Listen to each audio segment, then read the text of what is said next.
Hey, how's it going? In the first video on refreshing your skins, we talked about just doing a simple heat application with an iron just to refresh those glues if they're dried, if there's small patches of pilling.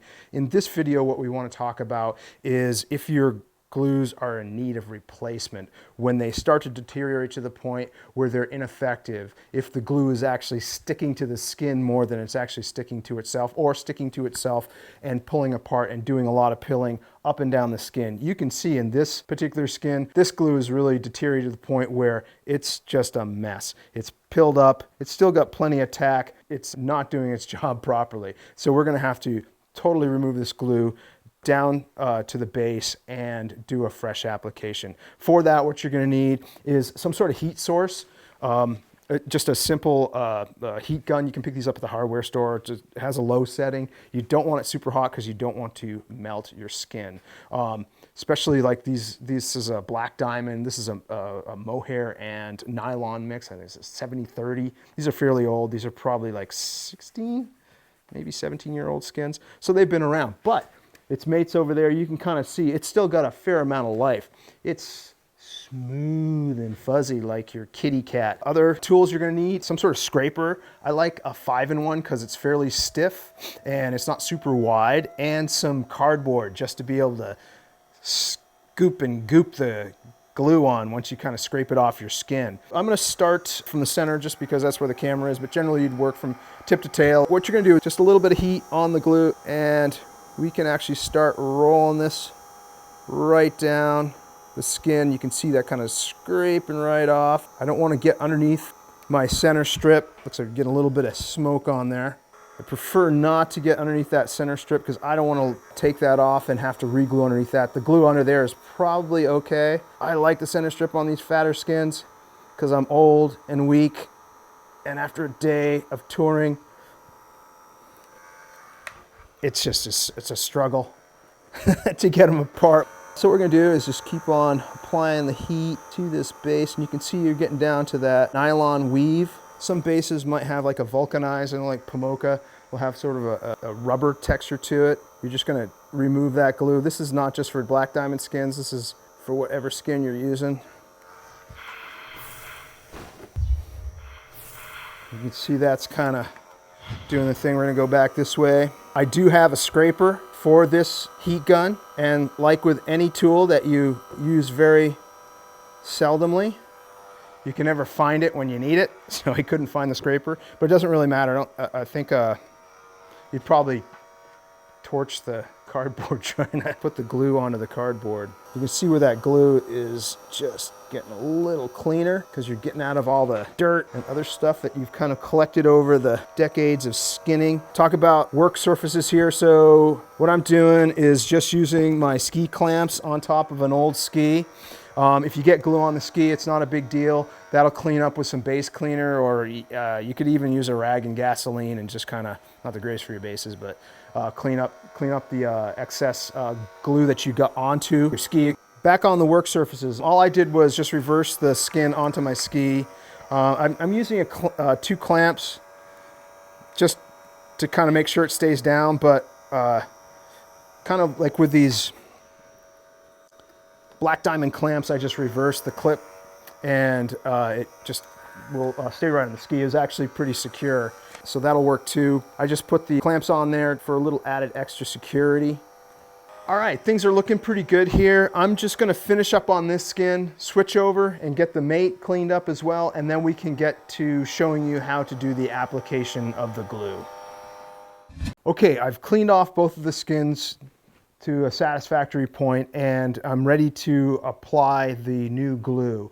Make sure that you've cleaned the sidewalls of any of the little black rollers as you're scraping off and trying that may have gotten caught in the side mohair just before you start. One word of caution as far as using cleaners and also the glue, it's fairly toxic, so make sure you have a ventilated area. I'm out here in my garage, and so it's pretty good since it's a windy day today. So since we're doing black diamond skins, we have some of their gold label adhesive, and brand new tube. One tube is plenty for a set of skins. You should have actually some left over. You don't want to be gooping this stuff on. Kind of be sparing when you do the application. If you're using Pomoka, you can use some Pomoka glue or whatever skin you're trying to retouch. And what we're going to do, generally it would start from the end of the ski, but because we're trying to film this, I'm going to do dead center so I can talk to you on camera and how I do this. And it doesn't really matter. Generally you'd work tip to tail, but just like if you were waxing. Anyways, so with the glue, since I am working outside, I've had it inside, so you can tell I just pierced the canister here and it's already oozing out. So it's at room temperature. If it's cold, it's going to be harder to work with. I'm using my 5-in-1 again as an applicator. You can use, well, people use brushes or foam brushes or cardboard or shingle, which make sure you don't get like pieces of wood caught in your glue and whatnot. Kind of defeats the purpose. But just the 5-in-1 is great. It's fairly stiff, and I've cleaned it up from the old glue. And what we're going to do is just do a thin application of glue on here.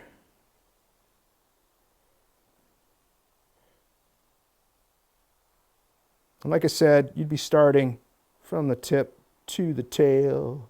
And you're just going to want to work in small areas because this stuff is going to start drying in the air. And with this, we can kind of do a nice even pressure. And see how evenly I want that on there? It's not thick. If you do have some spots where there may just be just a little touch where you missed, and you can do a snake pattern if you want. You can strip down to make sure you're right up against the edge. Does not matter. You just want to make sure that whatever you do, you're going to apply a thin coat from edge to edge, and it'll be tacky. You know, it's not like I'm Bob Ross here with my paint knife or whatever he's using, trying to make happy little trees. You're just trying to get coverage on the skin from edge to edge. Paying attention, obviously, to those spots that usually leave the ski first, your tips and your tails, where your snow starts to collect or where you don't get it patted down to the ski properly, or maybe in haste, in a powder panic, trying to get up for that next lap. All right, so what we're going to do now is just give this guy some time to dry overnight, and should be good to go once everything's dried out. And for cleanup, like with this, I'll just use a rag and some gasoline. It's just a metal scraper if that's what you're using. And for your bases of your skis and stuff like that, like I said before, if you got some base cleaner, it's probably the best thing to do. If you don't, some gas and whatnot, it's most likely just on the edges of your ski.